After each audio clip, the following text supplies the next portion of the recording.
Hanse, I'm Chris Nachkate. Welcome to APTN National News. Thank you for joining us. From BC to Ontario, fires in the north continue to burn across the country. A local state of emergency remains in effect in the town of Lytton, British Columbia this week due to a nearby wildfire. And we're now learning that fire was sparked by an RCMP equipment failure. Hopefully everything's okay with the wind. The one I'm worried about now is the Eisman Creek wildfire. That wildfire, which is burning north of the town, has grown to 130 hectares and is still out of control. 3 helicopters are tackling that fire, which was ignited when a wheel ejected from an RCMP trailer into a nearby ditch. The RCMP says the officer driving the trailer tried to extinguish the flames, but was not able, and now the fire has spread. The second fire is holding at just under 6 hectares and is not expected to grow. But all of this is coming on the anniversary of the deadly wildfire that destroyed much of the village of Lytton 4 years ago that killed 2 people. Meanwhile, in northern Saskatchewan, lightning strikes have ignited a number of new wildfires, with one of them, the South Bay Fire, causing serious concerns in the community of Beauval. 64 wildfires are currently burning across Saskatchewan. As of Thursday morning, 21 are listed as not contained. The Saskatchewan Public Safety Agency says the storms that brought in cooler weather also led to thousands of lightning strikes, sparking new fires. So far, 185 people have been forced from their homes in Bear Creek Resort and La Plonge First Nation. The community of Beauval has declared a state of emergency and has now started voluntary evacuations. And in Lynn Lake, Manitoba, a mandatory evacuation order begins today. The town says wildfires are threatening some hydro lines and highways, which could make travel more complicated. Water treatment and emergency services will also be impacted by this evacuation. People have been told to get out and head to Brandon. That's about 10 hours south from Lynn Lake. So far, there are now 60 wildfires burning in Manitoba, with 17 out of control. A college graduate is speaking out after the American Sign Language interpreter she relied on was asked to leave the stage at an event held by the Manitoba government last week. She says the Minister for Accessibility is not meeting expectations when it comes to deaf and hard of hearing Manitobans. Here's APTN's Sav Jonesa with more. 30 years after graduating high school and proudly raising 6 children, Deborah Offshar now has a college certificate in child and youth care. She found a trauma-informed program that instilled pride in her as an Indigenous woman who grew up in foster care. It was also accessible as a deaf person who speaks American Sign Language, or ASL. So many people who are not deaf or hard of hearing, they don't understand what we're going through. They don't understand our day-to-day life. Supported by her daughter Stephanie, who is also deaf, Offshar recently celebrated her hard work at a graduation ceremony for Indigenous women. It was put on by the Manitoba government and hosted by the province's Minister for Gender Equality, Nahani Fontaine. At first it was beautiful. It was a lovely event. We arrived. It was colorful. It felt joyful. But things turned sour only seconds after Fontaine's speech finished. They say Fontaine, who is also the Minister for Accessibility, told the ASL English interpreter they relied on to leave the stage. It felt completely in contradiction to what she had just said, right? We were inspired, we were watching, she had this beautiful speech, and then you could tell when she walked in was talking to the interpreter, we didn't know what she was saying, but the vibe clearly changed, right? And then the interpreter moved in and was like, oh, okay. So this is an event to celebrate the people who can hear, not us, right? Where are they? Immediately after, in front of reporters and cameras, Fontaine told her press secretary about her frustrations with the interpreter. It was okay. I was thrown off. It wasn't great. But because the woman, she shouldn't have been on the stage. I couldn't see anybody on the side. And all I could see her was her... Yeah. So I'm like, why are you on the stage? Jesus. I'm like, you need to relax. Afshar tells APTN National News that when she first saw the video, her heart sank. I opened it and I saw, and my jaw just dropped. The emotions just came from everywhere. I was angry, pissed off, and at the same time I was trying to remain calm and control myself and think my way through that. I didn't know what to do. Afshar says those comments hurt even more because she had to organize for an interpreter to even be present at the event after repeatedly asking the government to hire one weeks before and receiving no response. Red River College ended up providing the interpreter service so ASL speakers could be fully included in the celebration. Indigenous people, we face racism, discrimination, barriers every day. Deaf people experience autism and discrimination every day. Being both, you have more discrimination, and as a woman as well. And so there's just this intersectionality and these layers of these various experiences. Amidst backlash, Fontaine issued public and private apologies to those affected. Afshar says the emailed apology from Fontaine's office fell short and hopes Fontaine apologizes in person with an ASL interpreter present. So that's not what I'm looking to do. What I want is learning. A mistake has been made, but can you really make the effort to learn from this? To learn about who we are, to learn from our community, from us as people and as Manitobans. She believes a minister for accessibility should have a lived experience with a disability to understand how accessibility barriers may affect others. Going forward, Afshar hopes the Manitoba government invests in hiring an on-staff ASL interpreter so deaf and hard-of-hearing Manitobans are no longer an afterthought. Sav Jonza, APTN National News, Winnipeg. Many First Nations communities in Quebec have been hosting protests to denounce Bill 97. It aims to modernize the province's forestry regime, but many First Nations are against this legislation. Some communities have set up blockades on roads that logging trucks use and sent eviction notices to the logging companies. In Montreal, multiple protests have been held to denounce this bill. Inuk activist Emily Fleming Dubuque has organized 3 protests, with a 4th one set to be hosted in Quebec's capital later this month. It's a response to Quebec's forestry minister inviting First Nations to co-write the bill with her ministry. Fleming Dubuque says First Nations shouldn't just be invited to co-write, but should instead be the ones writing these bills. On organise une manifestation le 19 juillet. Ça va être au Parlement. Nous allons communiquer les infos sur nos plateformes, tout simplement parce que il y a plusieurs personnes qui veulent se joindre à nos mobilisations, mais on se rend compte que c'est non seulement à Montréal, mais plusieurs nous ont demandé de se rassembler à Québec. On a plusieurs organismes aussi qui veulent se joindre à la cause et nous offrir leur aide, parce que ce projet de loi, c'est un projet de loi qui va toucher l'ensemble des Québécois et Québécoises. C'est pas seulement les Premières Nations, les Autochtones, mais c'est un projet de loi qui touche l'ensemble des Québécois et Québécoises. A new report from the U.S. says barely any of the fentanyl seized south of the border originates from Canada, despite numerous statements from U.S. President Donald Trump saying otherwise. The study was conducted by the U.S. think tank, the Manhattan Institute. It examined thousands of large-scale fentanyl seizures across 80 U.S. counties along the Canadian and Mexican borders.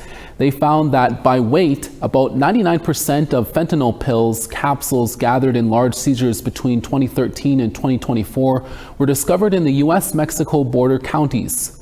The report adds large Canadian border seizures were relatively rare. A caribou in Nunavut has tested positive for rabies. That story when we come back. Stay with us.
Welcome back. A caribou in the Nunavut community of Coral Harbour tested positive for rabies in early April. At the time, Nunavut's Department of Health said it is rare for caribou to get rabies, and thankfully a further outbreak has not been reported since. With Coral Harbour neighbouring Nunavut in northern Quebec, APTN News spoke with Marianne Gagne. Gagne is a biologist and provincial coordinator for rabies for Quebec's Ministry of Environment, Climate Change, Wildlife and Parks. She spoke out about concerns of rabies spreading to wildlife in Nunavut. She says Nunavut is already dealing with foxes being infected with rabies. Gagne says there is an ongoing issue of rabies in foxes in the northern region, which can be transmitted to other animals, even humans. She says the best course of action to address rabies is prevention. Because usually, like foxes, they don't come close to community when there's dogs outside and all that. If they're vaccinated, they're going to protect the community as well as protect the families and all that, because they won't be able to transmit the virus, because dog can contract rabies from an infected fox and after could be transmitting it to human as well. So vaccinating dogs and staying away from wildlife, and if you have to manipulate because you're hunting or you're trapping, just make sure you wear gloves. And if there's any chances of, splattering some liquid like fluid in your face, you can even wear glasses or wear a mask. So those are all ways to protect yourself against rabies.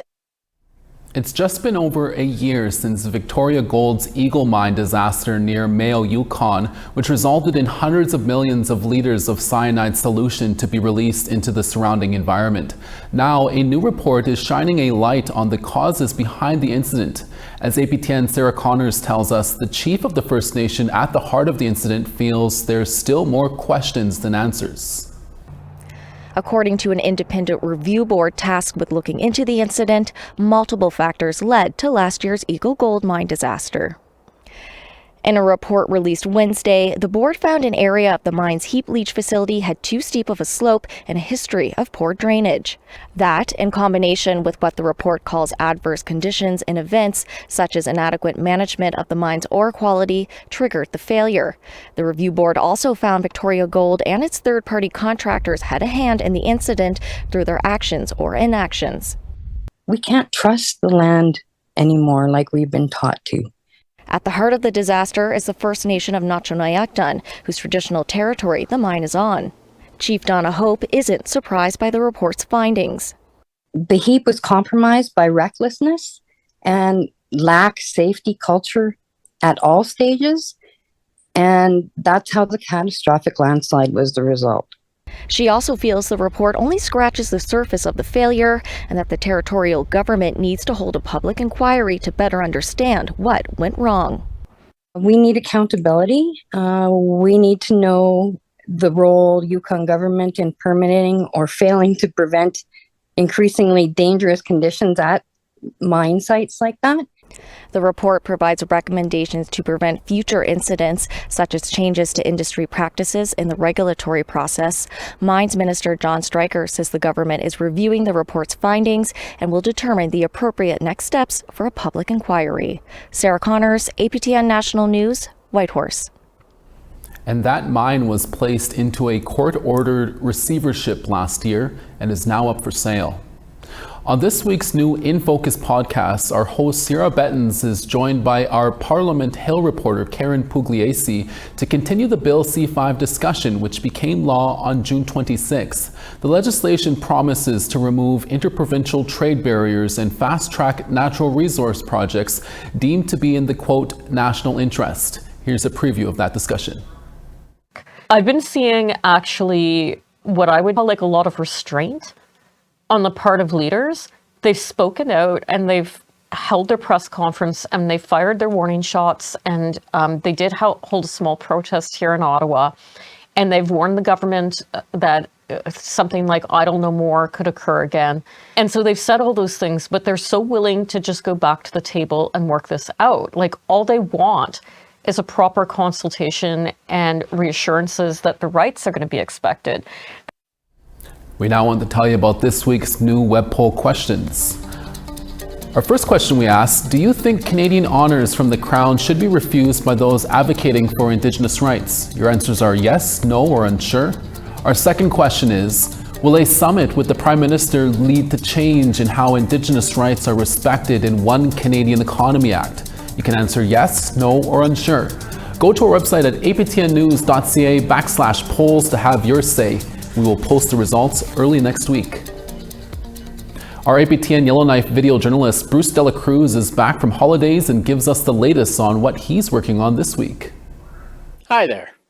Youth aged 11 to 16 from the Northwest Territories went on a week-long canoe trip on the Decho River, organized by Northern Youth Leadership, a nonprofit based in Yellowknife. Partnering with institutions such as NASA, the youth learned environmental practices, culture, and leadership in fun, hands-on activities. Stay tuned for that story.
Thanks for staying with us. Fredericton 21 and sunny there, Halifax 20.